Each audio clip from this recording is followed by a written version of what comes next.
winding river that is history, there have been many great and transcendental encounters. From Rome versus Carthage, to Ali versus Fraser, Coke versus Pepsi, these are battles that destiny has shaped into epic narratives, sometimes of the champion versus the contender, or the friends now turned foes, or in some cases, of the evenly matched powers in which there's no clear advantage between the two.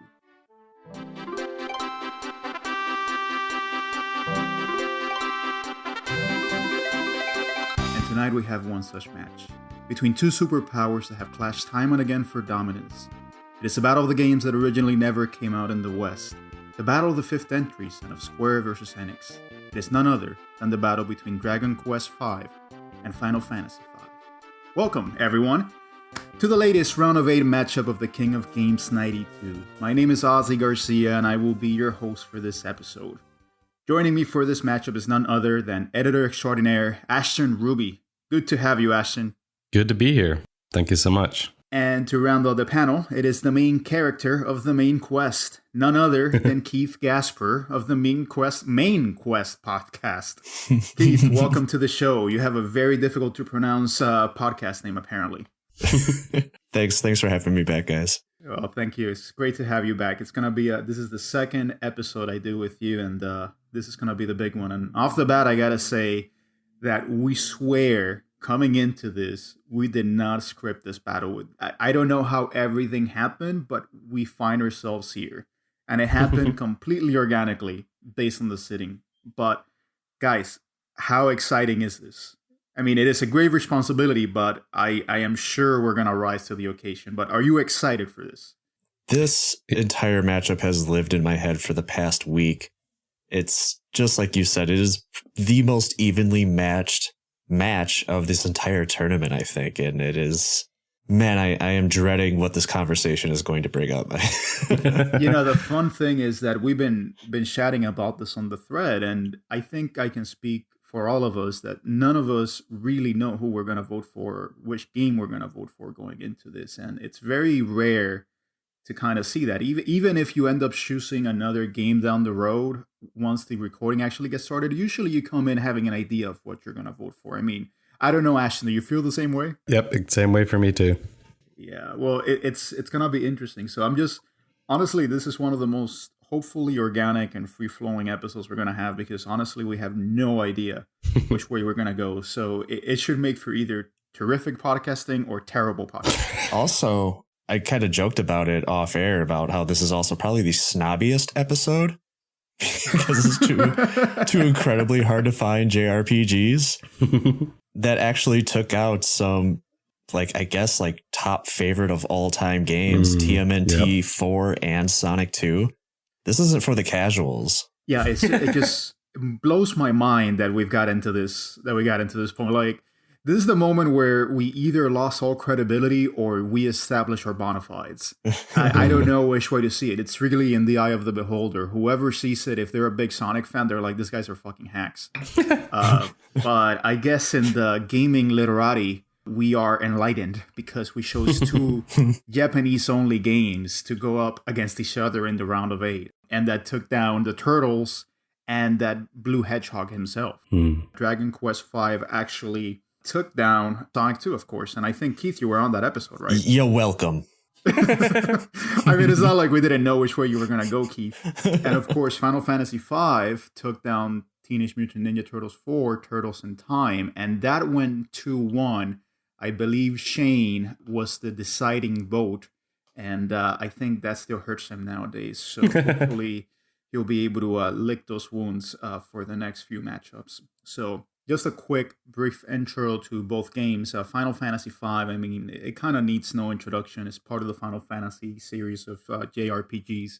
It was released on December 6th of 1992, so it just managed to squeak into this tournament at the end of the year.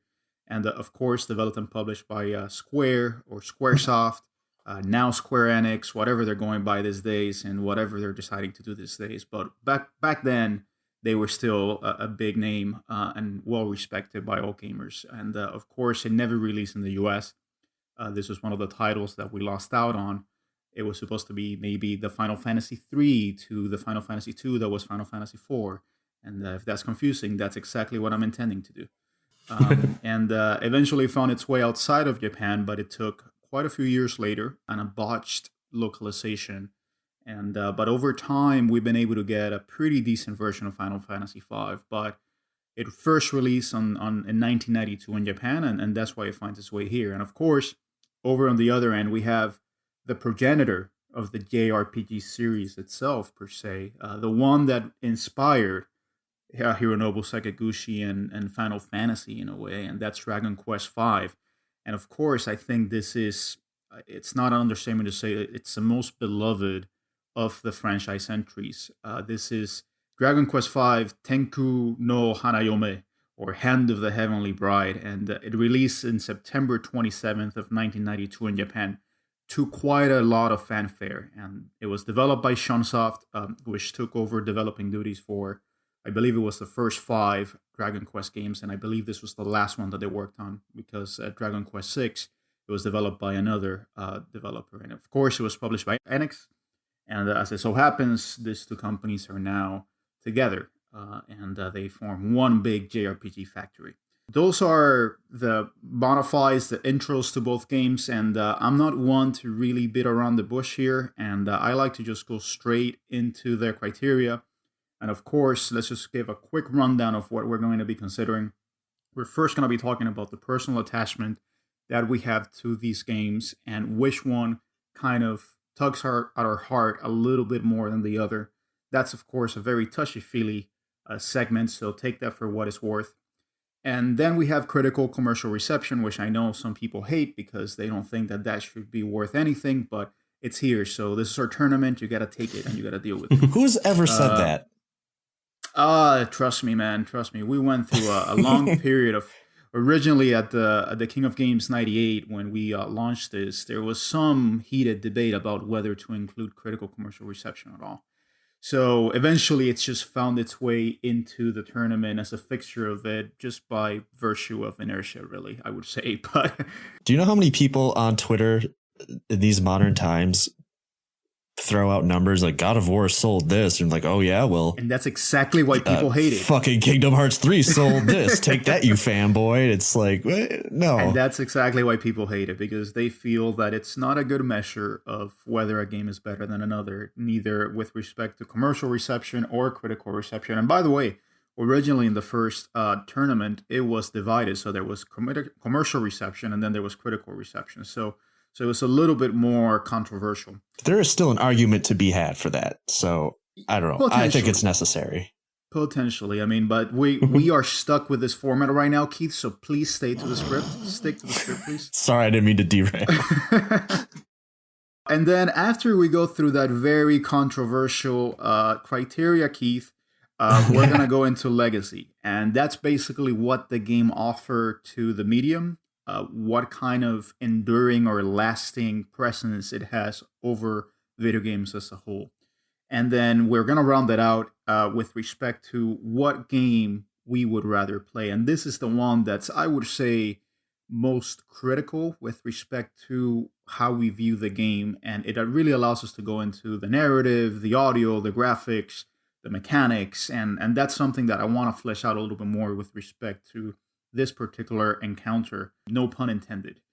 And then after we get all those 4 criteria, doesn't matter if 1 won all 4, it doesn't necessarily mean that we are going to have that advance, because we're going to eventually decide upon a final verdict, and it may or may not correlate with how many points the game we're choosing has gotten. And that's usually indicative of which way we'll go, but we will see. And so without further ado, let's talk. Ashton, what is your personal attachment to either Final Fantasy V or Dragon Quest V? They actually are pretty similar in my case. This is the first episode I've been on where I did not play the game like originally back in 1992. I mean, you weren't importing games back then, Ashton? I mean, even when it was available, Why are you even here? Yeah, I guess that's a stupid statement. But anyway, a better way to put it was the first games where I had not played through them until a month or 2 ago. So both of these are pretty fresh in my mind. I had originally emulated Final Fantasy V, being a pretty big Final Fantasy fan but I can't remember that I got very far. And I don't know that it wasn't really hooking me. It feel like it was, I don't know, maybe hard to follow or something weird with the translation. But I was thinking about it. It probably was more that, once I discovered ROMs and emulation, there was just like, it's almost the same problem I have today where there's just so many options now. And no time to play them. Yeah, well, that and getting distracted. There's sort of, do I want to experience something new that I never got to play before? Or do I want to play other games that I haven't played in a long time and familiar with and remember? Or maybe I can get farther now that I'm a little older. Yeah, and then you get choice paralysis, and then you just don't end up doing anything, and you just end up browsing Discord for the rest of the night. Right.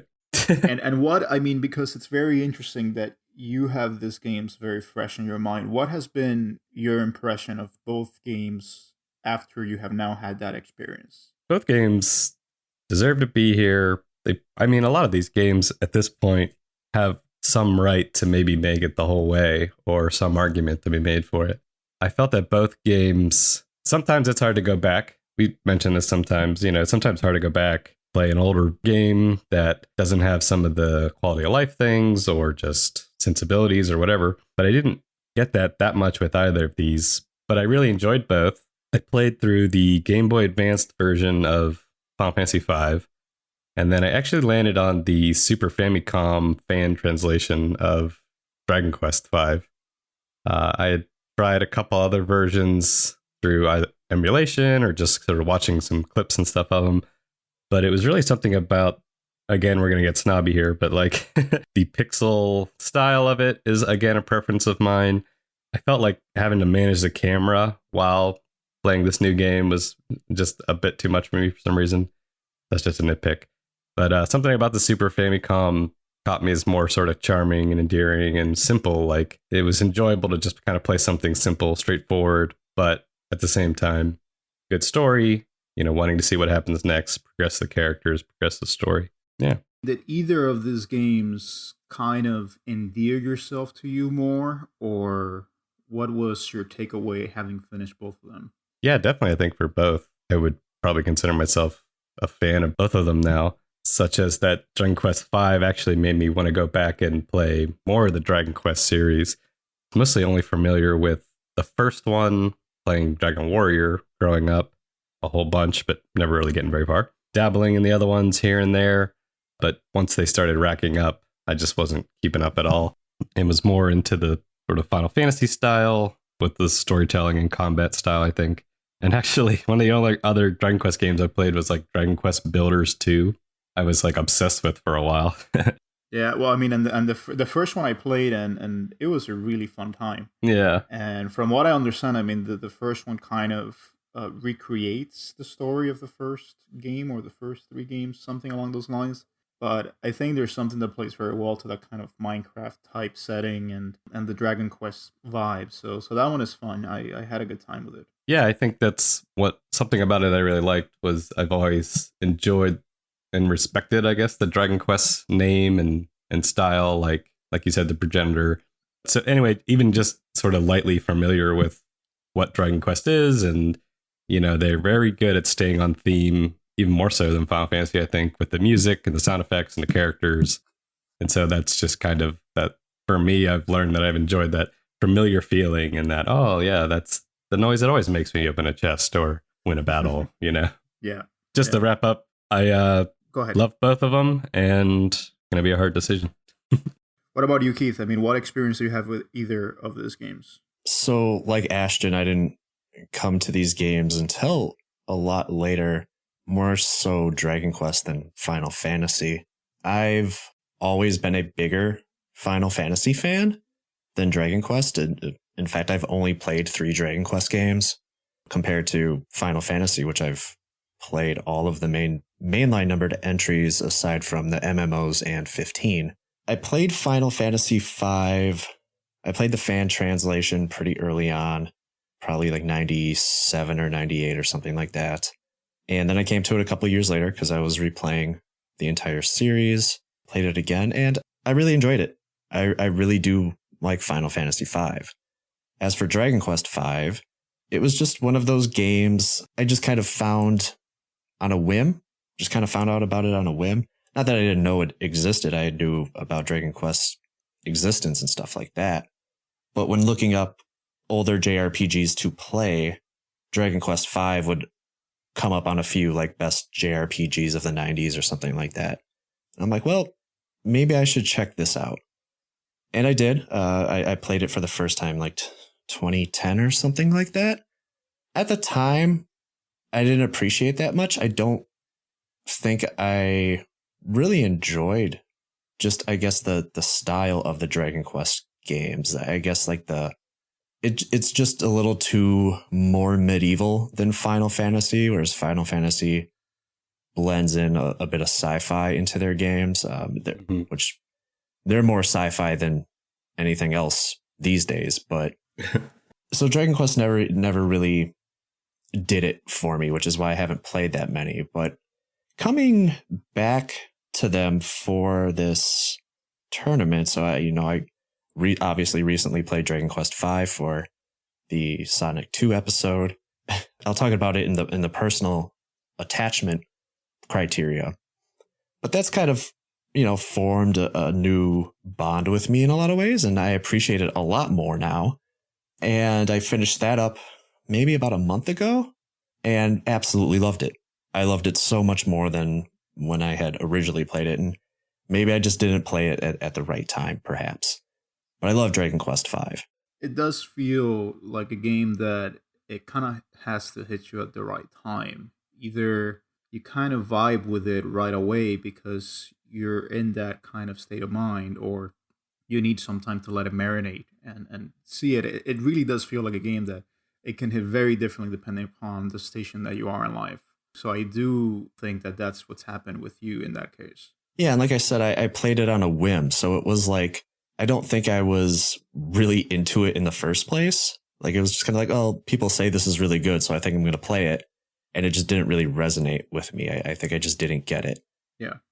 So yeah, again, I finished that up about a month ago and thought I was kind of pretty much done with playing games. So then I actually started playing up another game that came out around that time, Live Alive. And then when I found out that I was going to be part of this episode, I was like, well, I have to go back to Final Fantasy V. I have to refresh myself because it has been maybe about 7 years since I last played it. And man, I still really like Final Fantasy V also. Yeah. And to bring up the snobbiness of this whole thing, since Ashton decided to deflate it a little bit, I wanted to play both of these games as close as to what I would have been playing them in 1992. So I downloaded those Super Famicom fan translations, played it on my SNES Mini, and that's just how I've been playing them. And again, that's awesome, man. Both incredibly good games, and I don't know what I'm going to do. I have no idea. Well, you're going to have to make a choice soon. So I'm glad you downloaded both of them, and I felt goofy just doing the one. I'm like, people are going to laugh like, oh, you're just doing this because, oh, you want to play the original. Love it. I guess that leaves me, the heathen, the one that you both would probably scoff at because I did not play it in original hardware. I did not try to go fully authentic. I kind of just wanted an impressionist idea of what both of those games were, I guess. With respect to Final Fantasy V, my experience has been quite limited. And the reality is, my first experience with it was with emulators. I remember I played it back on one of the SNES emulators, and I put it on and I got a little bit into it, but like Ashton said, I was like, okay, this is a little bit too slow. I want to see if there's anything else. Oh, here you go. I can play, I don't know, Hagane or something. Mm-hmm. And I didn't play it anymore. And then some years later, it came out as a PS1 classic on the PS3.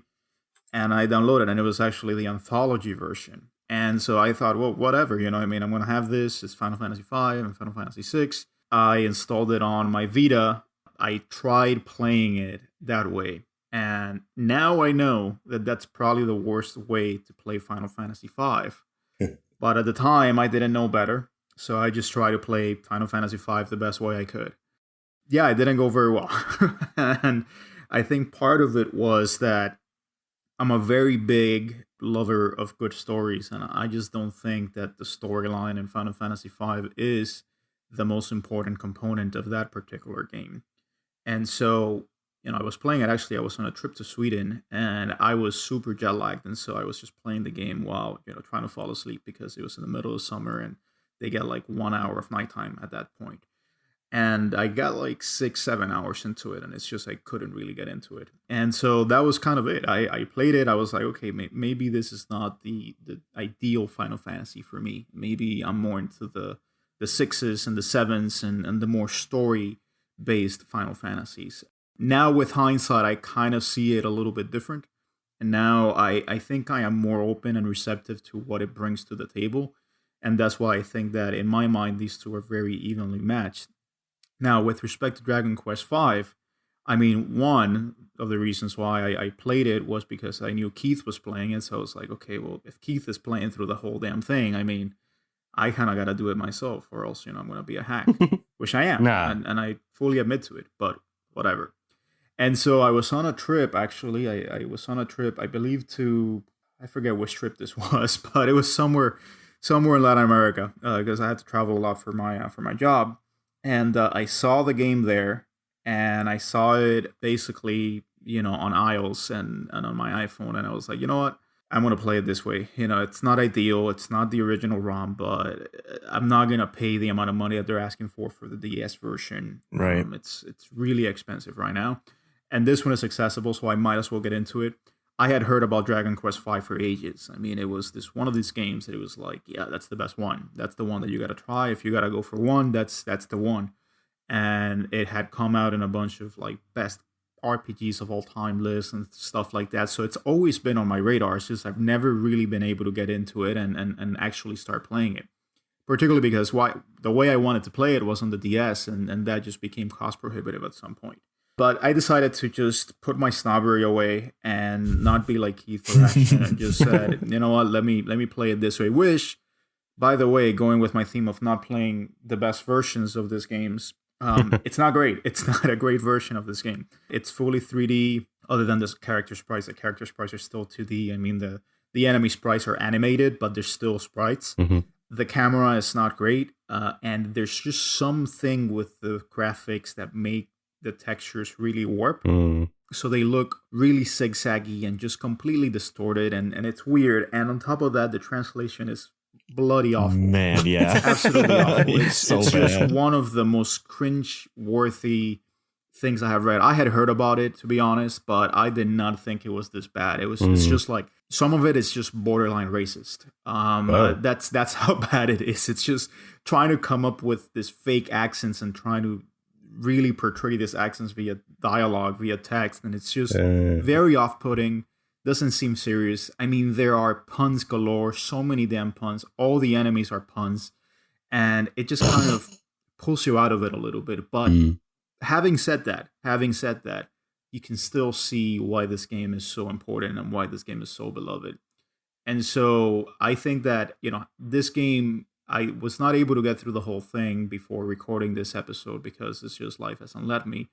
But I will say it hits a little bit different when you're a father, and I think that's something that Keith, kind of alluded to in terms of just being at different stations in life. And playing this game as a dad, it just really strikes on a much deeper level because it really is a story about fathers and sons and how your children and offspring kind of take up the fight. And how you try to teach them the right way and how you grow into who you will be based on who your parents were and who your ancestors were. And that's, I think, something that's very deep. And, I don't know, Ashton, if you feel any differently, if you feel that being a parent kind of gave you a different insight into this game, but it certainly did for me. Right. Well, yeah, I've been thinking about that. There may have been something about the version I was playing that the protagonist hero is like very silent protagonist and like very not emotive.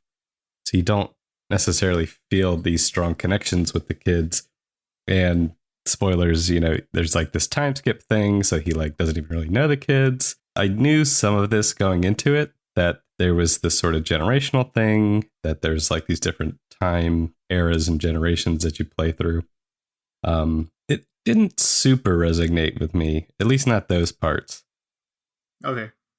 Well, it did for me. It did for me. So And I think it did not from the perspective of the main protagonist, because as you are wont to do, as a certain Koski would say, your silent protagonists are kind of a stand-in for you. I've never been a fan of them, but in here, I actually didn't mind it that much, because I think that you get that emotive side from the characters that you interact with. You get it from Pancras, who's your father, and you get it from Sancho, who is a loyal friend to Pancras. You get it from Bianca if you happen to marry her, which, spoiler alert, you have to make a decision as to who to marry and who you will have children with.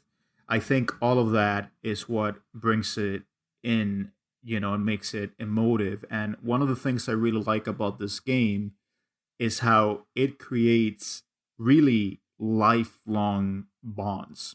And that's something that I don't see many RPGs do. The time skip thing could have very well been a gimmick, but what makes it work is that during that length of time, during that roughly 30-year passage of time, you see characters change, and you see characters that you build a bond with at one point in time. Yeah. You see them much later, and you see how they have changed during that time and how the world has shaped them.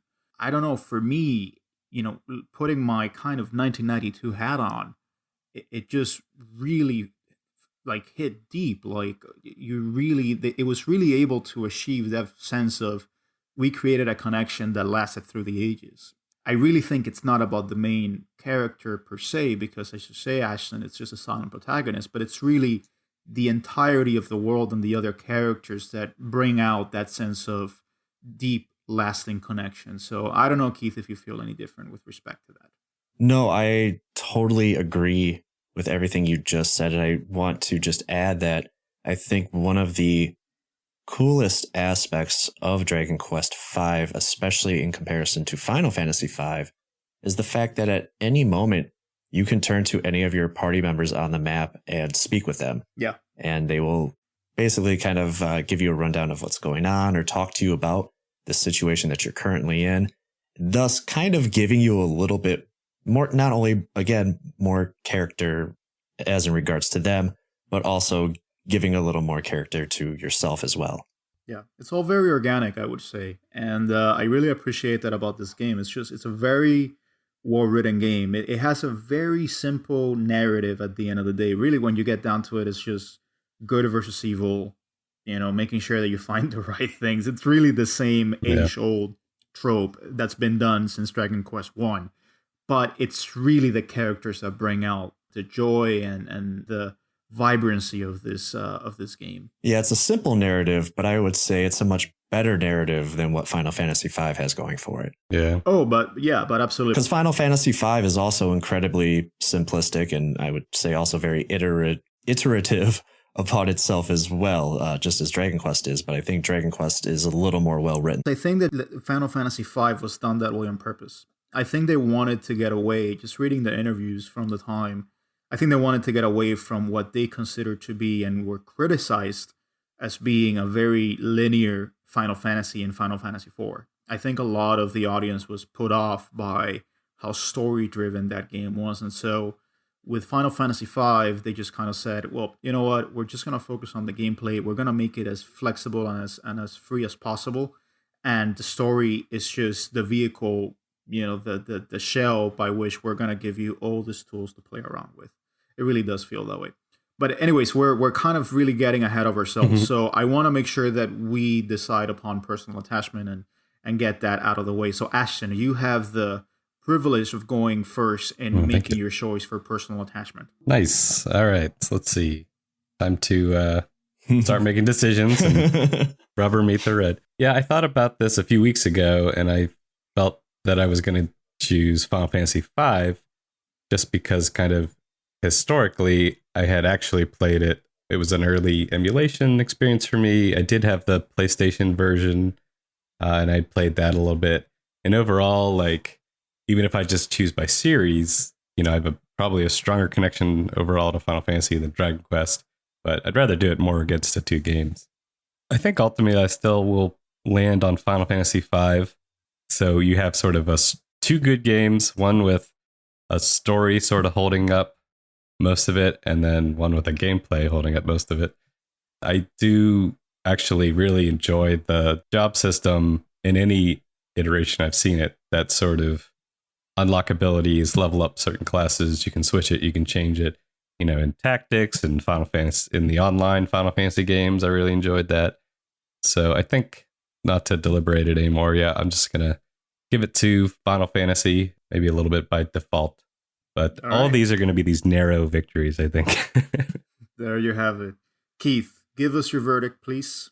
Well, so yeah, I have tons of nostalgia just thinking about when I first came across Final Fantasy V, which was by proxy of my favorite Final Fantasy, Final Fantasy VII. Just sitting there booting up my gigantic Acer PC, downloading those fan translations, which were incredibly poor, by the way. But I mean, they did the job back then. I mean, it was literally like one of the very first fan translated ROMs out there. Yeah, and just having played Dragon Quest V recently, and then also looking at and playing Final Fantasy V, Final Fantasy V just looks so much better than Dragon Quest V. Not that Dragon Quest V looks terrible or anything like that.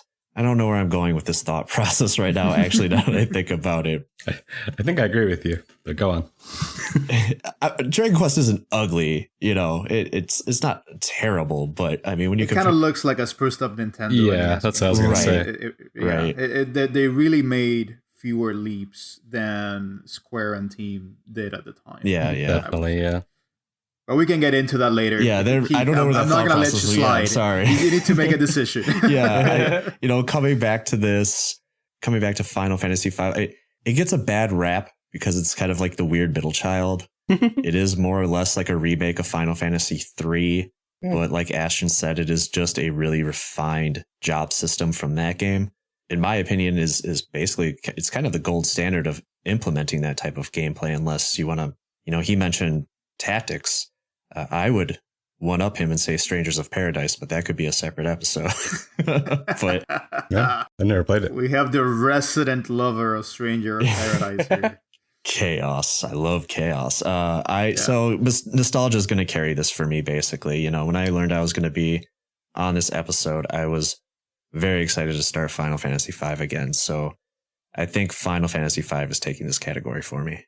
Well, I guess that leaves me. I mean, it is two in favor of Final Fantasy V, so that means it takes personal attachment. But let me round out on my end. I think that I was pretty clear that my experience with Dragon Quest V, maybe it's because I've played it now much later in life. Maybe it's because I played a better version than the one that I played for Final Fantasy V, which was really less than ideal considering the load times and the frequent battles, which really was a drag. No, I mean, I think that personally, on a very personal level, I've now developed a very strong bond with Dragon Quest V.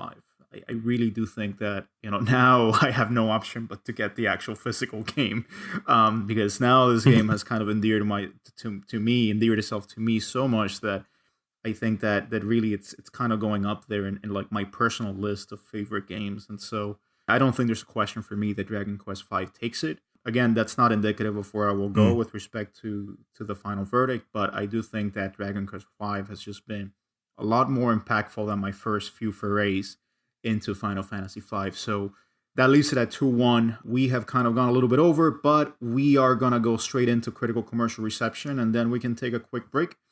So with respect to critical and commercial reception, Final Fantasy V, all of this, take it with a huge grain of sea salt, because the reality is that we don't have many scores, and they did not come out here in the United States. So do with that what you may. They did not come out in PAL, because PAL never got any Final Fantasies besides Mystic Quest.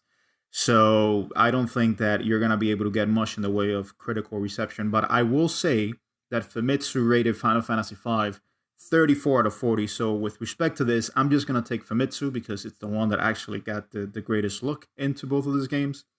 And Dragon Quest V got a 36 out of 40. So Dragon Quest V got 2 more points than Final Fantasy V, which doesn't really say much, but there you go.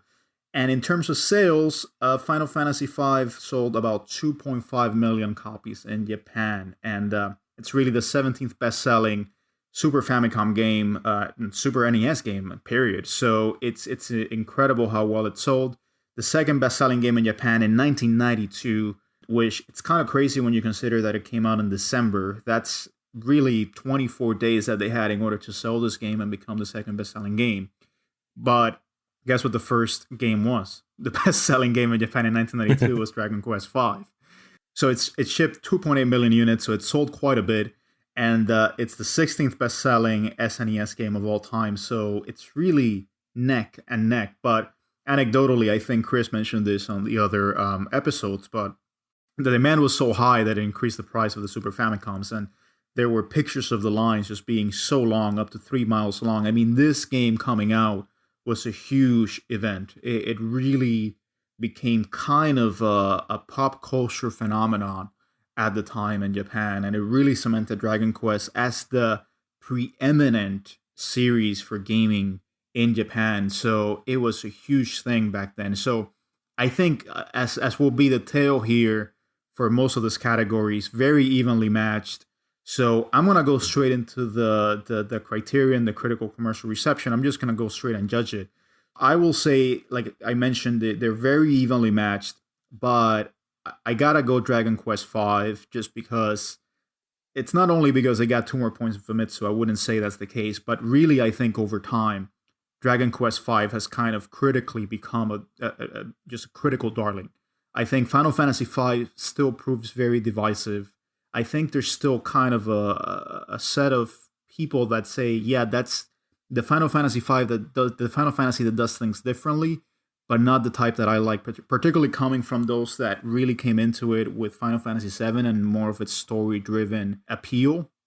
I think that Final Fantasy V still proves divisive, whereas I think Dragon Quest V doesn't have that. And really, from the very get-go, it's been a huge sensation. And really, when you think about it, 36 out of 40, that means that 4 reviewers rated it 9,999. So with respect to Final Fantasy V, maybe there was an 8 here or there.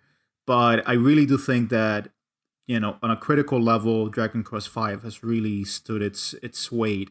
And in terms of sales, I mean, look, it's not only because it's just ahead of Final Fantasy V in terms of sales in 92, but really it really cemented Dragon Quest V. It really made it into this sensation, and it really made every Dragon Quest release that huge of a sensation. So again, Dragon Quest V takes my vote here. So with that said, Keith, where do you go here?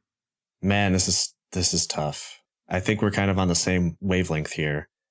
Yeah, Dragon Quest has always been a much bigger deal in Japan than Final Fantasy, to the point that, like you said, they had extremely long lines outside of stores. They increased the price of the Super Famicom. They also changed the release date to be from during the week to weekends to avoid kids from skipping school. What surprises me is honestly just how close these games are, man. I mean, yeah, it's literally neck and neck. Yeah. It's like we couldn't have scripted this better. It's like number 2 and number 1, number 17 and number 16. Yes. It blows your mind. 36 and 34 in terms of score. It's just crazy. Yeah, if you're just looking at the hard numbers, and of course this is still really hard to judge because we were not children in Japan in 1992. So it is really just looking at the hard numbers for the most part. But when you factor in the reception, it just cannot be understated how much the Dragon Quest series is even still celebrated in Japan today. Yeah, Final Fantasy does have more of a global appeal, and maybe that will factor into my thoughts on Legacy a bit later. But when you take into account of when these were released in 1992 and in the market they were released in, it's got to be Dragon Quest for me, dog. Like, I can't deny it that at all. There you go. So that's 2-0. So Ashton, round it out. Give it to us. Yeah, I was basically going to say exactly what you said, Ozzy. They are both very close, but, Dragon Quest does kind of eke it out. And the point you made about, at first, we didn't have Final Fantasy V, and then we got it, and then people were like, "Well, it's cool, but it's a little weird." And it's been one of those things that has gained popularity over time, I think. Whereas it just seems like everything I've heard about Dragon Quest V is that it's just always been really enjoyable, and people who like it really like it. And again, maybe I just hear a lot more about Final Fantasy opinions, being more familiar with them. But it just seems like Dragon Quest V has always been appreciated, and Final Fantasy V still like just is kind of hit or miss with people. And I also probably more on the fence of I don't give a lot of weight to this category, as we were talking about earlier. But I do understand importance of it and how people just think differently or whatever. But anyway, yeah, it's going to be 3-0 for Dragon Quest V. All right, so that's the first sweep in a criteria, and that goes to Dragon Quest V for critical and commercial reception. So with that said, let's take a quick break, and you'll get to hear some really cool Final Fantasy music on the break. And we're going to be back and talk Legacy and which one of these games would rather play. So hang tight. We're going to be back with some more very, very difficult decisions.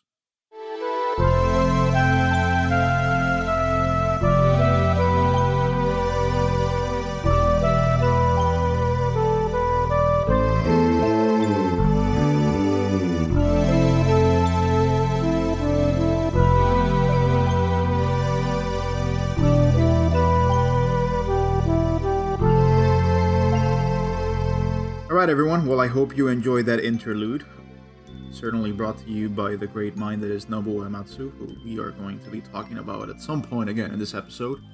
But we're going to go into the third criteria, which is legacy. And I think with respect to this particular criteria, it's going to be very contested, as has been the rest of it. But this one, perhaps a little bit more so, just because both these games have such a strong legacy to speak of. So Final Fantasy V, in Famitsu 2006, it was named the 15th all-time best game. Game Center CX 2021 named it the 34th best game of all time. Back in the day, GameFan gave it best import game. I mean, GameFan, the original snobs, of course. Yeah, I mean, it does have a lot to stand on in terms of legacy, which we will go into. Whereas with Dragon Quest V, it was in that very same Famitsu magazine in 2006 named the 11th best game of all time.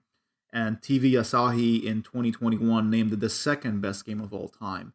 I think I often see Dragon Quest V come out in basically favorite game as ranked by the audience in Japan, or number one in many different instances. So both those games have a very strong legacy. But Ashton, what would you say in terms of legacy? What do you think both of these games fall in terms of Final Fantasy V and Dragon Quest V and what they bring to the table? Sure. I think when I think of this category, I like to think of this game's particular influence on games after it and today. Final Fantasy V gets a lot of credit, I think, for the job system. Not the first, but the first one to sort of nail it and have it be fun. And the interesting thing with this one is that they both have like these movies that came out afterward, and they both have various remakes. I struggled with picking which one I wanted to play, so I'm glad to hear I didn't waste $15 on the Android version. The tough thing is that they're both 30-year-old games that you could play today, which I kind of did, and they're both great. So the game in and of itself just has longevity and a timelessness to it that's fun and enjoyable for an RPG fan. Yeah.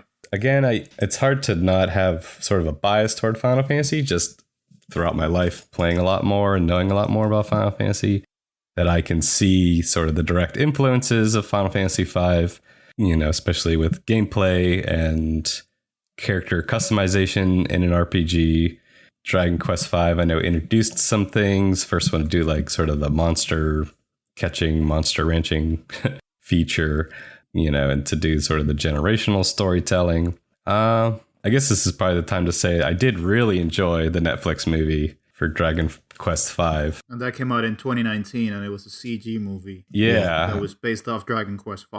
Yeah, I thought that was really good. And I don't know if, again, video games and any media are all kind of hit you maybe differently, who you are and where you are in your life and what you're feeling at that time or whatever. But having like basically just finished the end boss, actually, I think I was like at the very end of Dragon Quest V, and I was curious, wanted to sort of watch this Netflix thing, and I started watching it, and I was like, wow, this is really like almost shot for shot or whatever, or it's like a really good summary of the game that I just played through. Literally, the opening of the movie is the opening of the Super Famicom game.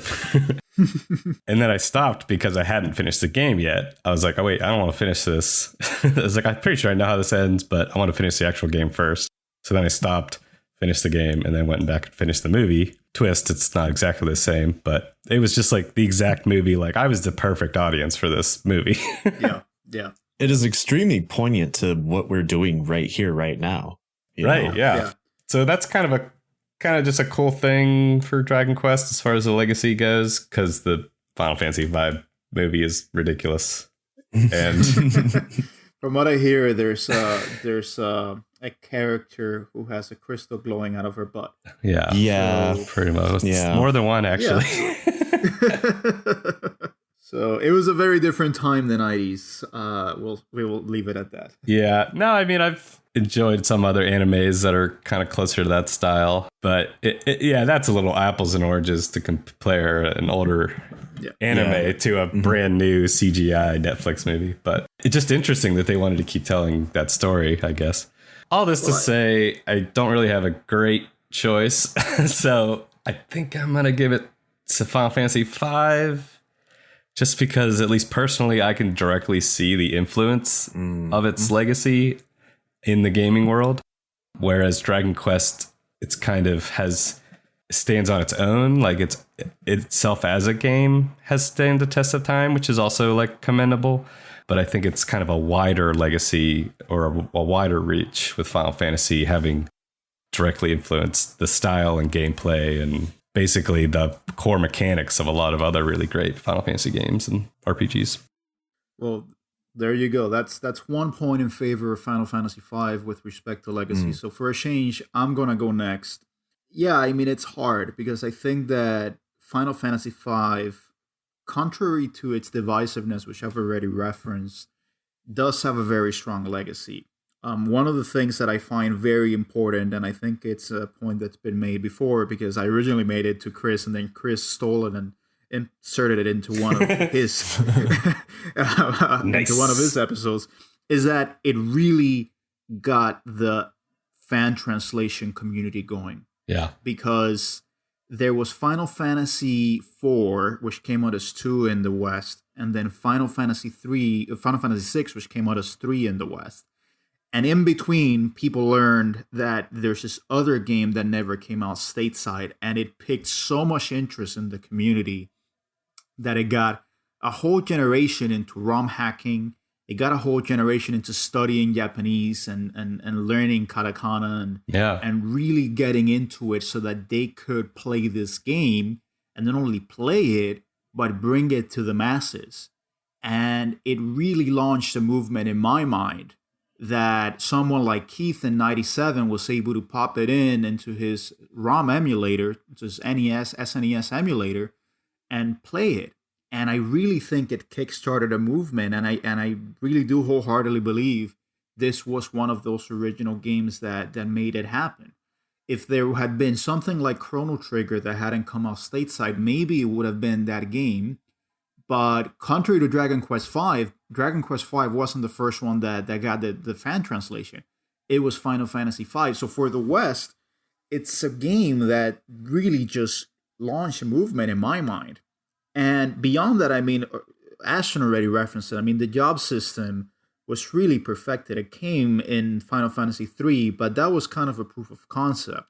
Whereas with Final Fantasy V, it really was perfected. And Sakaguchi said that they just wanted complete freedom. They wanted to give the player, as many tools as possible to play the way they wanted. And really, the level of versatility that this game offers can be mind-boggling. It actually can be quite intimidating. And I think that's, I will get into it in the next criteria, but I think that's one of the potential knocks against it, which is it can be so obtuse if you're not having your handheld by someone else that already knows the systems quite well. But in any event, I mean, it does still have this job system that in some ways really fed into the classes that we know and love today, and it fed into Final Fantasy Tactics and even Final Fantasy XIV today. You can still find that through line from Final Fantasy V to the Final Fantasy XIV that's still raking in so much money for Square Enix. So, and beyond that, one of the things that really is, to me, very critical is the fact that there's such a strong community with respect to Final Fantasy V. It's so beloved by this community, and you can see that in the 4-job fiesta, which is basically a yearly event where you're given a challenge to play with 4 different jobs, and you have to play the game that way, and it's all about finding, you know, how to really learn the systems of the game. And it's really a testament to how versatile this game is, that you can do this year in, year out and still not get old. It still doesn't get old. And then we go over to Dragon Quest V, and I think Dragon Quest V's impact and legacy is huge. But I think it's a lot harder to prove because this game, from my reading different interviews over the years with Japanese developers, it has left such a huge impact on the Japanese game developer. And it has been so important, it has been so beloved by the Japanese audience that you could potentially argue that elements of this game have indirectly found their way into many other games that we've enjoyed since then, even down to Final Fantasy in some shape or form. But it's much harder to prove that. And it's more difficult to say, yeah, we saw this because of Dragon Quest V, because at the end of it, Dragon Quest V is still a very traditional JRPG. It's different from Final Fantasy V because Final Fantasy V brings a complete paradigm shift in what a JRPG could be. They wanted to break the rules of the JRPG, whereas Dragon Quest V tried to build the very best JRPG in the traditional and classical sense. Yeah. And I think they succeeded. Yeah. But it's doing something completely different. And so, yeah, there is the monster collecting, which first found its way here. And we also saw it in the Shin Megami Tensei games at the time. So it was kind of something that came in the water during that time. And you could say that Pokemon in some way was influenced by this. But again, much harder to prove. Yeah. And I think what is important about Legacy with Dragon Quest V is how we have seen over the years that it has become such an imprint of the Japanese audience that even nowadays, the Japanese audience still sees it as one of the best games of all time. So it's a very hard decision, and it's very hard for me to make a decision on which one of these will take it. But I gotta go Final Fantasy V. And that's because I really do think that this game has had a very important impact on the medium as a whole.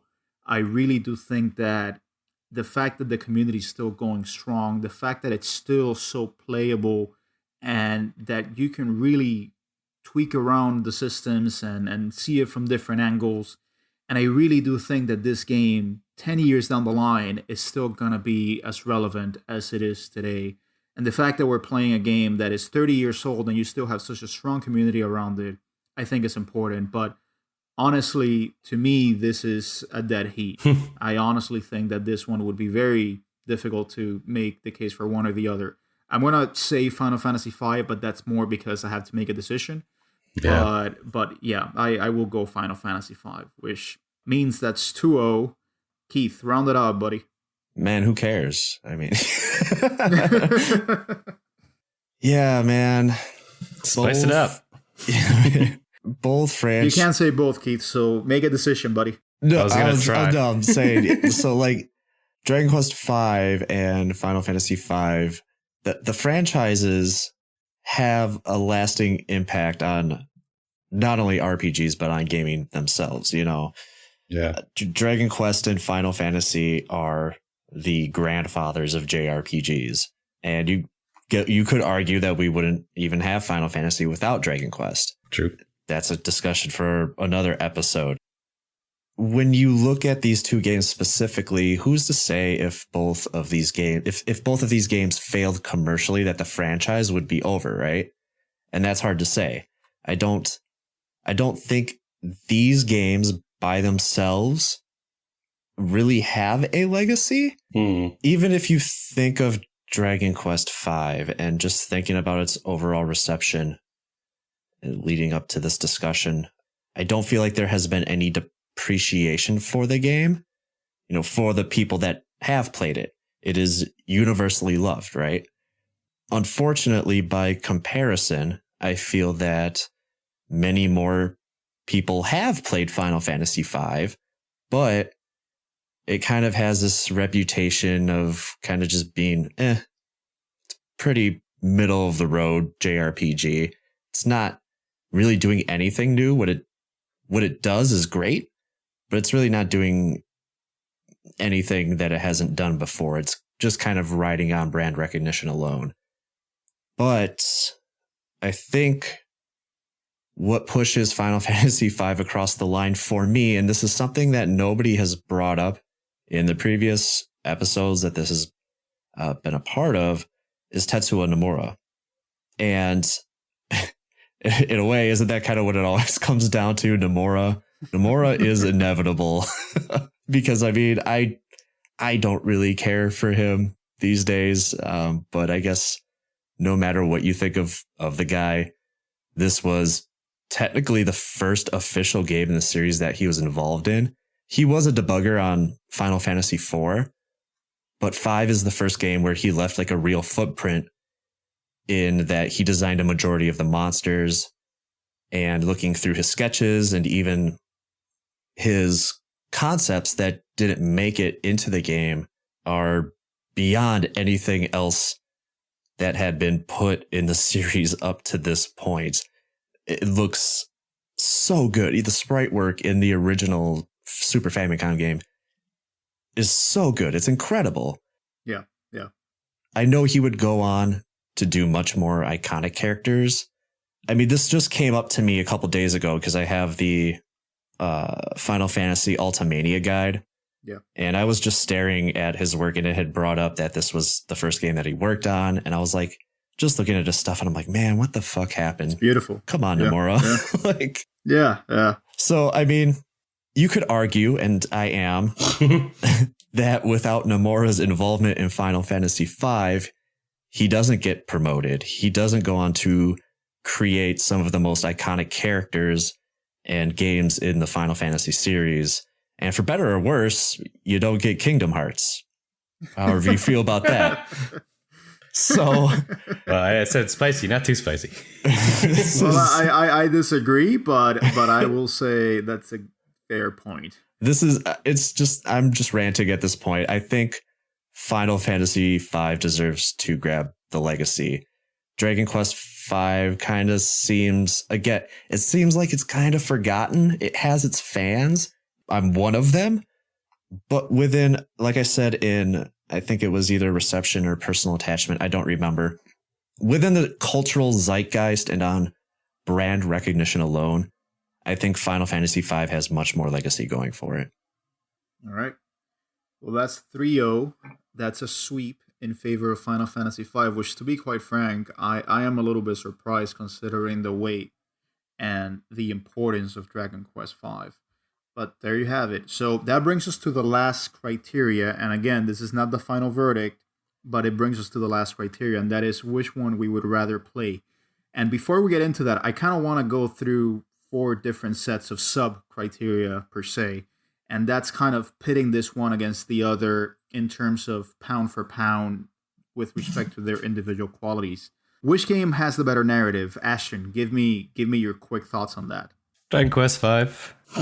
I mean, it seems to be maybe, I don't know if that's just in our little podcast group, but the running joke about Final Fantasy V is you're not playing it for the story. Simple as it might be. And there are some touching moments. I think one of the things Chris likes to bring up is how sort of lighthearted the dialogue and the narrative of Final Fantasy V is. It is genuinely a funny game at times. Yeah. Yeah.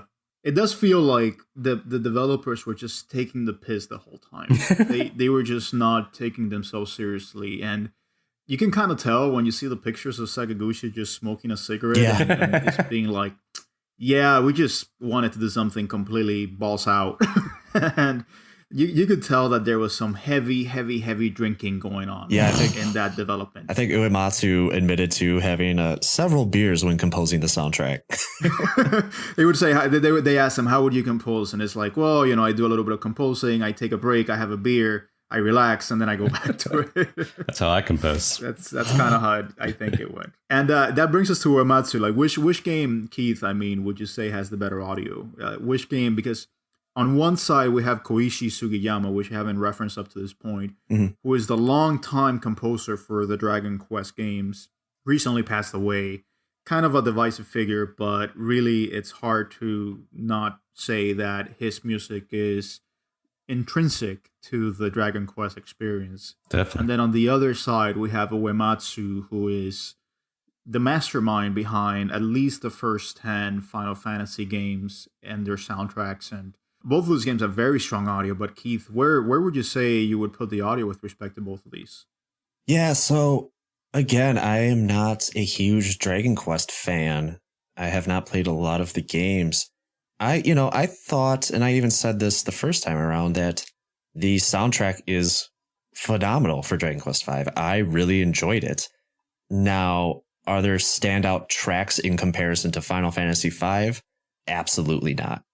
So I think a little bit of fanboyism is going to go a long way here for me. I think Final Fantasy V is just slightly better than Dragon Quest V, which is not to say I loved Dragon Quest V's soundtrack, and you can hear me talk about that on that previous episode as well.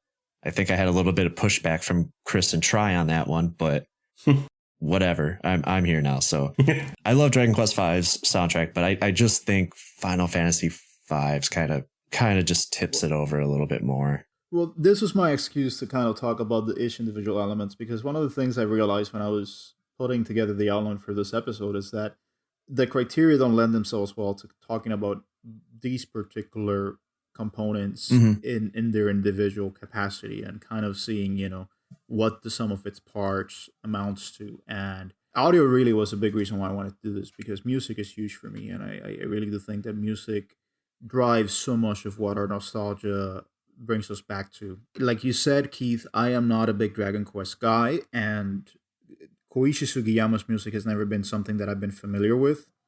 That said, I found that the music in Dragon Quest V was quite excellent. I do agree, and I think that is because it benefits from Sugiyama's more classical training. It does feel very, very traditional. It feels very much symphonic within the boundaries of the 16-bit hardware. But it does feel like it was made in a very classical sense. Yeah. Which also means that there are fewer kind of standouts. And honestly, one of the things that I noticed is that there aren't any at all, if I could recall, leitmotifs. There isn't it's a very different approach from Uematsu in the way that it's composed. But that doesn't mean it's bad. It just means that it's very much a composer that it's not really particular to video games and has really developed himself in the classical sphere, kind of doing video game music, which is a very interesting way to approach it. And I think that's why it sounds so different from everything else. Keith, I don't know if you wanted to mention anything with respect to that. Yeah, just kind of going off what you said about how it seems a little more classical, in that it seems a little more theatrical than Final Fantasy V. I would disagree about that, but I'm willing to listen. Just in that, Final Fantasy V has these very big moments. And so big moments in the narrative, not that Dragon Quest doesn't have those. I think, I don't know how I'm going to explain this, but there are some big moments that people always remember from Final Fantasy V. And I think when you pair the soundtrack with whatever Uematsu's doing with the moment in the game, I think it's a lot more memorable. I think that helps. Yeah. Whereas I feel like Dragon Quest V, everything kind of just, and this is going to sound like a knock against it, and it's not. It just seems like everything just flows right into each other, if that makes any sense. It's very fluid. Yeah, I mean, and I will say the Uematsu style is kind of the 180 to the Sugiyama style. Uematsu very much leans on free flow and progressivity, and Yeah. each kind of track, has its own flavor, but he's not afraid to reuse, like I said, those motifs over again, but with different variations that fit the particular narrative moment. And that's one of the things that I love about this soundtrack, is that even though the narrative is, you would argue, weak and not the main point of this game, there's still an emotional heft that's mostly driven by how good the soundtrack is. Absolutely. I think it's Elena's theme, or at least the love theme. I mean, that is one of my all-time favorite tracks in all of Final Fantasy. Sometimes when I hear the soundtrack, it's kind of hard to believe that a lot of it was done on this 16-bit hardware. I really do feel like, in contrast to Final Fantasy IV, Uematsu really was able to leverage that Sony sound chip and get better sampling and get a better sound out of the system than he got in Final Fantasy IV. And you could tell that this was the lead up to the magnum opus that would eventually end up being Final Fantasy VI. But one of the things that just blows my mind about this game and its soundtrack is that it's about 42 tracks compared to like the 15 or so in Dragon Quest V. It's a much shorter soundtrack for Dragon Quest V, whereas Final Fantasy V, like Uematsu just like laid it all on the fucking ground. Like he just fucking put it all out there. I mean, he left no doors unturned. I mean, he just really put it all out there. I mean, and you could tell why this guy like had some health issues later on, because he probably worked himself and drank himself to death writing this thing.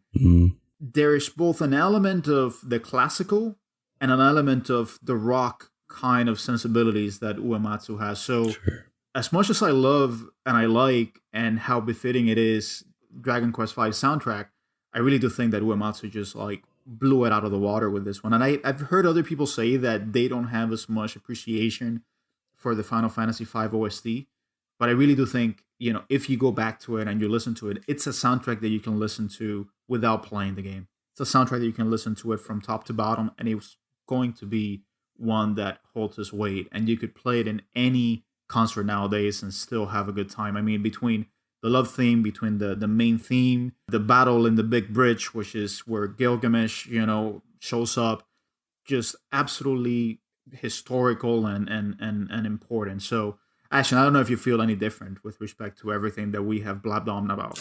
Well, there's one point that crossed my mind.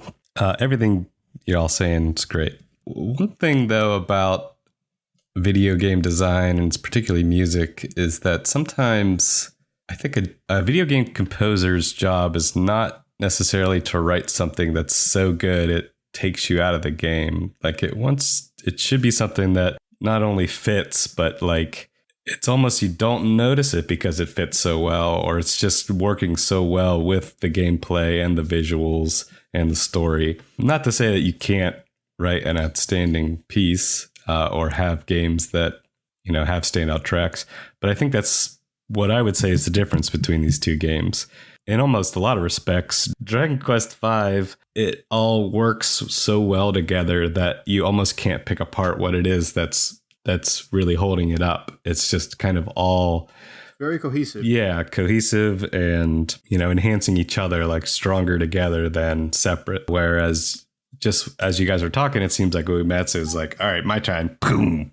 Battle of the big bridge. Listen to this fucking, Yeah, it felt like in a way like he would rather be playing a concert, right, than developing a video game. Which it's not a dig on either style, but it does make it feel like Final Fantasy V is kind of getting by on these peaks and valleys, whereas Dragon Quest V is more of a solid, line curving upward or whatever throughout the whole game. That's a better way of what I was trying to say. And both of you touched upon the graphics themselves, and that, let's just admit it, I mean, Dragon Quest V's graphics are a little bit lackluster. I think even back in the day, folks were not necessarily over the moon with the graphics in the game. Nowadays, of course, I mean, there have been remakes, so on and so forth, and those have their own pros and cons. What I will say is that it doesn't really go to the graphics per se, but I do think that one of the strengths of Dragon Quest V is that it better reflects Akira Toriyama's artwork and concept art than the other way around, where we have Right. Yoshitaka Amano basically doing the concept art for Final Fantasy V and having something that looks very, very different from what was laid down in the artwork. Mm-hmm. So I think that Dragon Quest V better benefits from Toriyama's artwork, and I absolutely love Toriyama's artwork in this. I mean, I was a huge Dragon Ball fan back in the day, so that's kind of the first thing that stood out to me with Dragon Quest, and I think that's the case for most Western, Yeah. Admirers of Dragon Quest. The Toriyama artwork is the first thing that sticks out because Dragon Ball was so huge back in the day. So I do think that, with the graphical, concession that it doesn't look as good as Final Fantasy V sprite work wise, because like Keith said, the sprite work on some of these enemies and monsters is just absolutely amazing, just absolutely great, and it still holds up to this day. Whereas Dragon Quest V, even the artwork is a lot more traditional, the sprite work is traditional, but I do think it really reflects the concept, on paper better than was the case for Final Fantasy V. I don't know if you guys have any thoughts with respect to that. Ash, do you want to go? Sure. One thing I thought of that might be the only point I could give in Dragon Quest's favor is if you look at the first 4 Dragon Quest games and then look at Dragon Quest V on the Super Famicom, and you look at Final Fantasy IV versus Final Fantasy V, you can see a pretty big jump in just the presentation, more details. I mean, you were going from the NES to you're going from the Famicom to the Super Famicom, but I think there was a bigger jump style-wise, just going from 4 to 5 in the 2 different games. So let's go into the actual criteria itself, and I think with respect to this, I want to hear from you guys on what you think. Which of these games' mechanics have aged best. Take into account the graphics, take into account the sound, all of those, put them all together in the blender. Keith, let's start with you for a change. Which of these games would you rather play nowadays? Bearing in mind that you played both of them recently. Yeah. The simple answer for me is Dragon Quest V. Both games have a ton of replayability built into them. We talked about the nearly endless combination of jobs in Final Fantasy V, and then Dragon Quest V has all of the monsters that you can recruit. But I mean, I've played Final Fantasy V way more at this point, and I do like Final Fantasy V. It isn't one of my favorites in the series. If I was going to pick it up again at any point, it would probably be to talk about it on my show or just to maybe have a nostalgic hit of dopamine or something. So I think when it comes to head, what game, if you plop them both down in front of me, I would probably go for Dragon Quest V again. All right. What about you, Ashton? Yeah, I also recently just played both of them. I'm not sure if my answer would change depending on how I look at it, because the thing for me now is that there are other versions I haven't played. So there's the DS version basically for Dragon Quest V, and then there'll be like the Pixel remaster for Final Fantasy V, which both I'll probably play. But I prefer to stick to the games that were actually released in 92, since that's kind of the whole thing. Yeah, let's just assume for the sake of this criteria that we're talking about 92 and none of the other remakes. Sure. If I were playing the remakes, I'd probably go Dragon Quest V. But if we're talking 92, I think I would rather play Final Fantasy V and do more with that job system. Cruise through the story, get the jobs, level them up, try different combos. As me today, right now, I would pick to play Final Fantasy V. All right, so that's 1 and 1. So that means I have to break the logjam here. I think Final Fantasy V, like I said, it has a lot of merit in that it really does have so much freedom to play, whichever way you want. But I'm not going to bury the lead here. I think that, to my mind, makes it a little bit more difficult to access. I think with Final Fantasy V, you have to think about which version you're going to play, which version is the best. If you're going to try to play the Super Famicom version, then you basically have to emulate it. And so for that matter, we're just going to stick with the Famicom version, the Super Famicom version. I think it suffers from the fact that you really have to be willing to learn its systems. You really have to be willing to, really break, the way that it was designed. And it benefits from that because a community has been built around it that can really teach you and can walk you through it. But I think it's the prototypical GameFAQ game. It's the prototypical game that you play with a guide. Yeah. And if you don't, then you're going to be beating your head against the wall a lot. And you're going to be wondering, why is this game so difficult? And that's because you're sticking to a class that maybe it's not the most effective in that particular setting. And yeah, that's kind of the beauty of the 4-Drop Fiesta, where you kind of have to deal with that and make the best of it and really be able to, play with it despite the odds. But that doesn't mean that it makes for the most accessible game. And I think it's a testament to the fact that I've tried to play Final Fantasy V at various points in time, and I just haven't really gotten into it. And, maybe this is just really particular to me, but I'm a big story guy. And, I'm not going to, really hide it. I mean, I'm going Dragon Quest V on this because from my perspective, it really does the concept of an RPG better than any other game that comes to mind, at least, judging it from the perspective of 1992. Because when you think about what an RPG is, which is basically a role-playing game, it really puts you in the shoes of this one character, this silent protagonist, as he ages from a very early age up until his adulthood. And it uses the mechanics of the RPG to convey a narrative. You start off very weak. Your father is very strong. Your father takes care of you. And the battles reflect that. The level reflects that.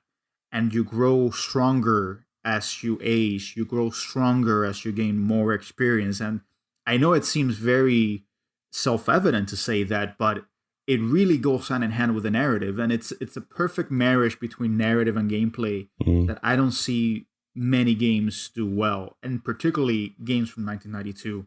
Really, the storyline and the way that it presents it, it's really like a warm blanket. It's very conventional, but it does feel so warm. It does feel so intimate because this narrative vignettes that you go through from going up to this haunted mansion and being there with Bianca and having this adventure with her when you're both kids and getting into trouble. And then years down the line, getting to meet her again and going on another adventure. And then eventually deciding, is this the person that I'm going to marry?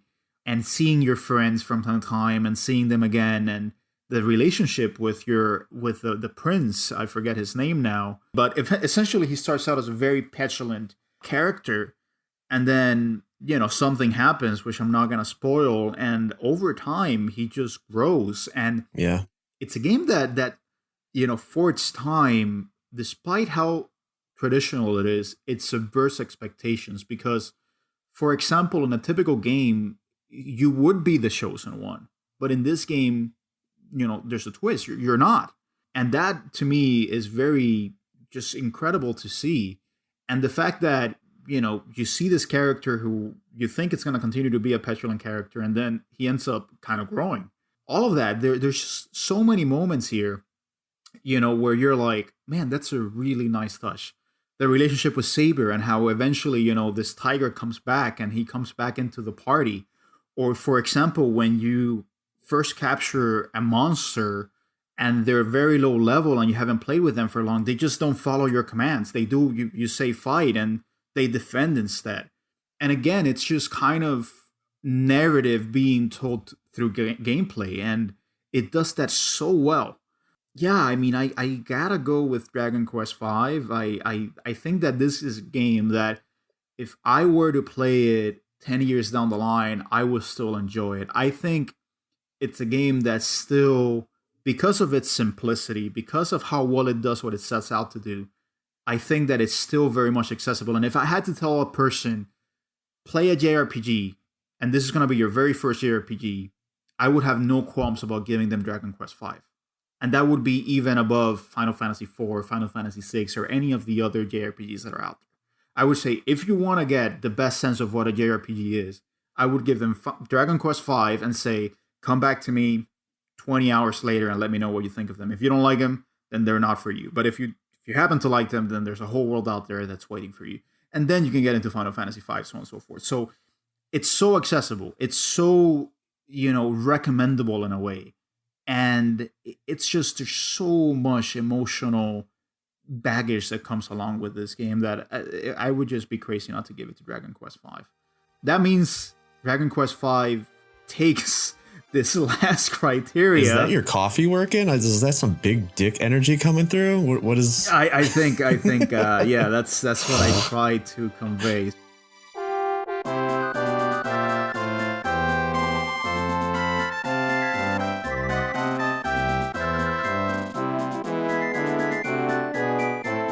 Yeah, Dragon Quest V takes this one, which means that it's 2 and 2 on that criteria. So we have evenly matched.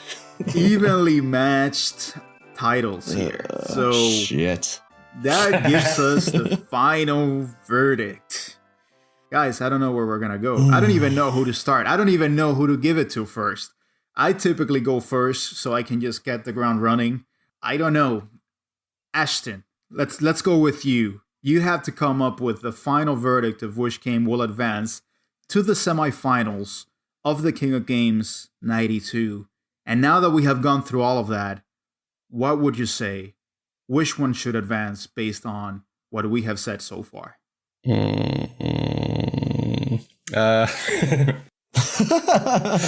Let's see here. Oh, man. I think a lot of times we get to this point, or other parts of the episode, where we are, sort of having a head versus heart discussion, a bias versus unbiased. So I guess that's kind of where I'm deciding where I want to go. I think I was surprised more that I liked Dragon Quest V. I was more surprised how much I liked it. I didn't really have much of a preconceived notion before going into it, but it's a nice, pleasant surprise, I guess. Final Fantasy V, I was more familiar with, so I kind of knew what hurdles I had to get over and what I had to do to kind of enjoy it, I guess. Dragon Quest is starting to become, I'm gaining more interest in it. Thanks to Dragon Quest V, I've wanted to go back and try to find the best version of the older games. Anyway, man. We can't vote for both, right? Can't. No, completely out of it. Vetoed. Make a decision. As far as which is a better game in 1992 for when it came out, Final Fantasy V.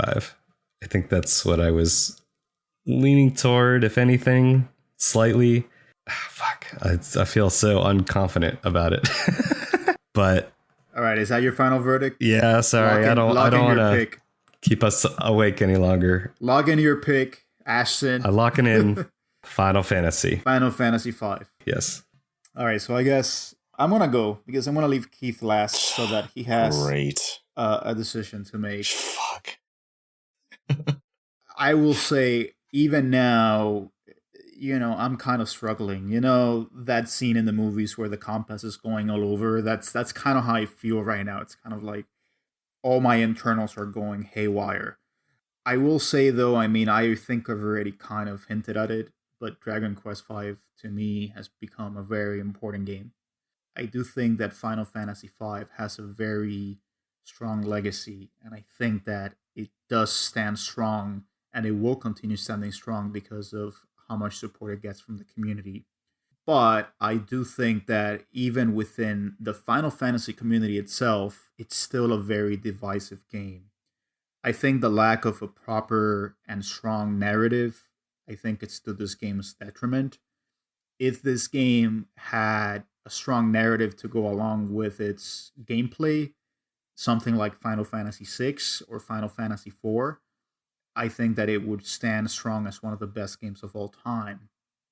I don't think that it was possible to do a strong narrative based on what Uematsu and company wanted to achieve. Well, not Uematsu, Sakaguchi and company wanted to achieve with Final Fantasy V, because the job system kind of requires flexibility and the ability to kind of break the narrative if you need to. You know, the fact that you can be a ninja while having this emotional scene. So I don't think it lends itself well to a strong narrative, but I do think it could have been achieved.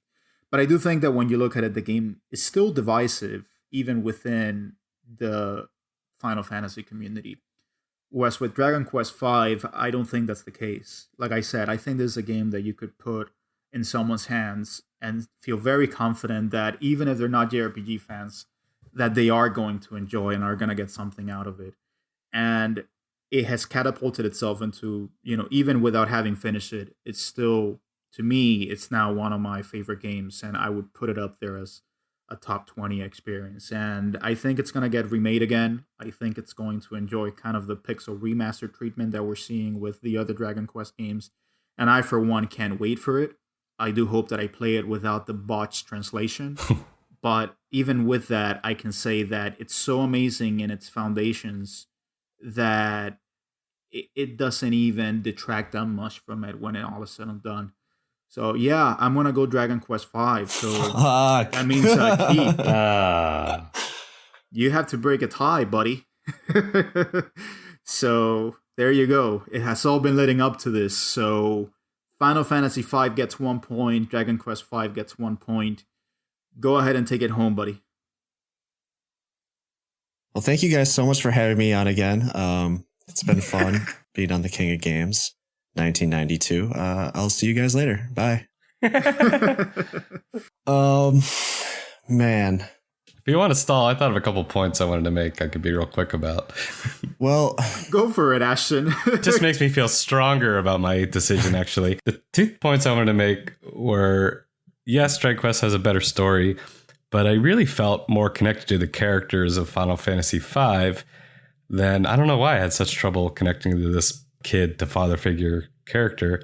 It just felt like the party members were like temporary until like the end of the game. You know, you had monsters that had no personality, basically. And the point we haven't really talked much about is like the combat system of Dragon Quest V.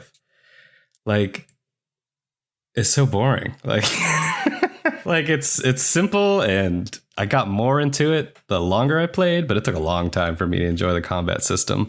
Just felt like all I was doing was attacking. And I think that's where Final Fantasy V, I'm not trying to be so like, fuck you, Dragon Quest, but Final Fantasy V, I think, was a much more enjoyable all around, with new abilities all the time, new classes, new things to try, unique encounters. It felt like basically, other than like one fight where you were supposed to defend the whole time, all the battles of Dragon Quest V were kind of the same.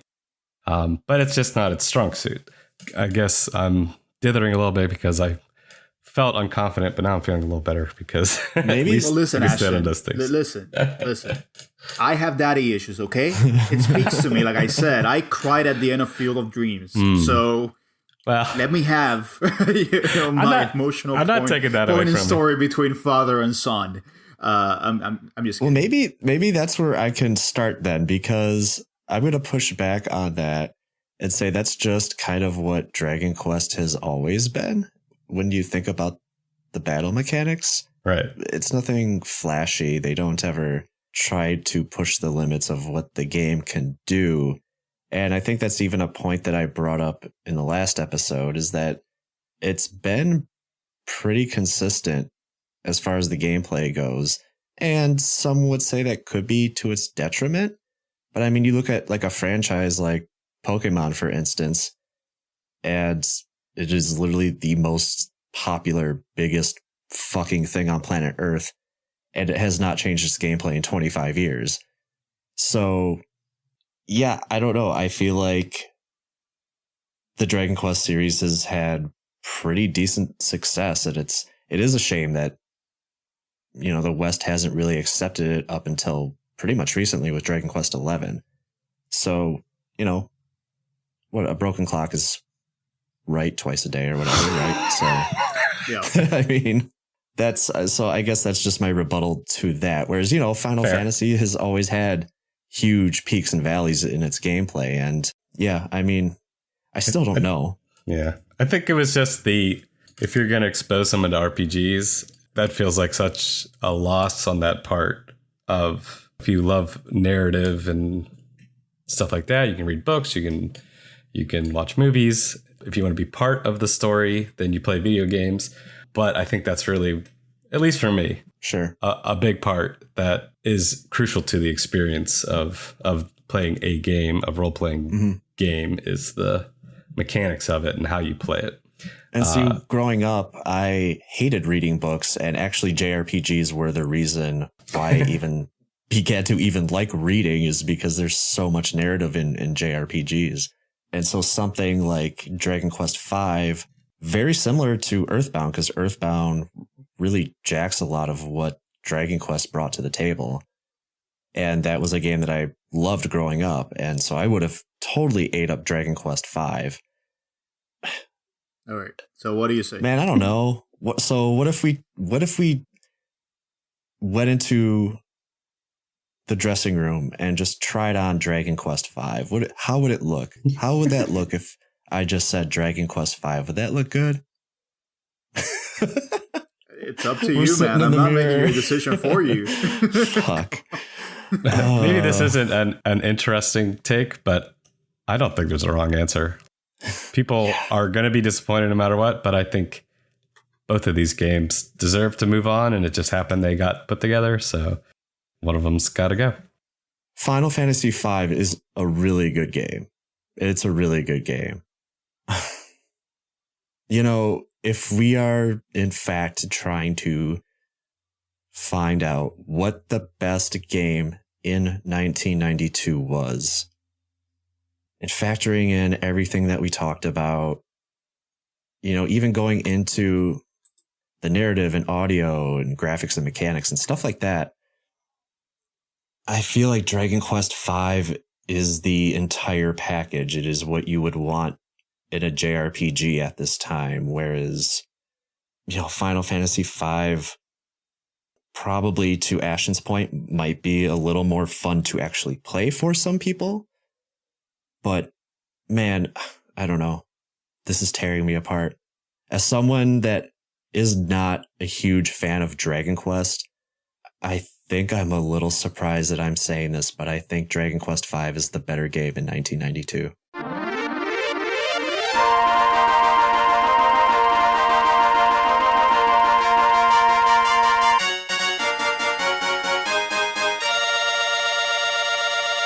Yay! There you go. That's shocking. Listen, I got it summed up. You want to marry Dragon Quest V, you want to fuck Final Fantasy V, and you want to kill Sonic 2. Yes. Seems like you got it. You got it all the way. You got all those three, Keith. Wow. This couldn't have been scripted better. I swear we did not plan any of this. If we had planned it, it would not have come out as narratively perfect as it did this way. But there you have it. Dragon Quest V will advance to the semifinals. So that was, I think, the most evenly matched, literally, matchup that I have ever seen. I have not, in the years that I have been doing this, seen a matchup this closely weighed.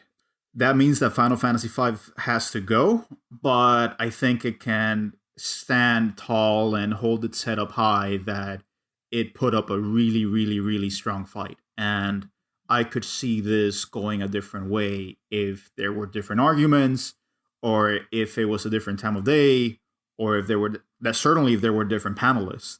At the end of the day, Dragon Quest V has to advance. And there you have it. It's going to advance. It's going to have a very strong battle to go up against, but we'll see how it goes. So with that said, let's go to the pluggables. Keith, tell us where we can find you. What do you want to plug? What do you have to say for yourself? Other than, you know, all the people that you have pissed off by choosing Dragon Quest V over Final Fantasy V. I'm not pissed. I'm good. If that makes you feel better. I told you I might be a little bit snobby. I don't know. I didn't mean to do this. I did not mean to do this, but also I have thoughts. We'll talk about it off air. Anyway. Main Quest Podcast. I am the host of the Main Quest Podcast. I have been told by many people, it is the #1 retro gaming podcast on the internet. And you can find that on pretty much any podcatcher of your choice. Otherwise, if you would like to get a hold of me, The Main Quest on Instagram, or you can check out my Twitter, and that is @_mainquest. Okay. And Ashton, what can you plug? Where can we find you? Give us the story, buddy. No, I'm just kind of the behind the scenes guy at Retro Hangover. So you've already found that podcast. Hello, welcome, as Shane likes to say.